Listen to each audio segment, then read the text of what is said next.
అదే అతనికి నీతి ఆయను.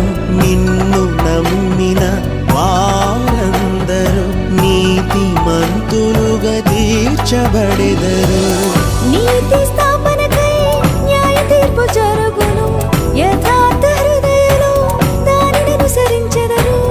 నీతి స్థాపనకై న్యాయ తీర్పు జరుగును, యథార్థ హృదయులు దానిని అనుసరించెదరు.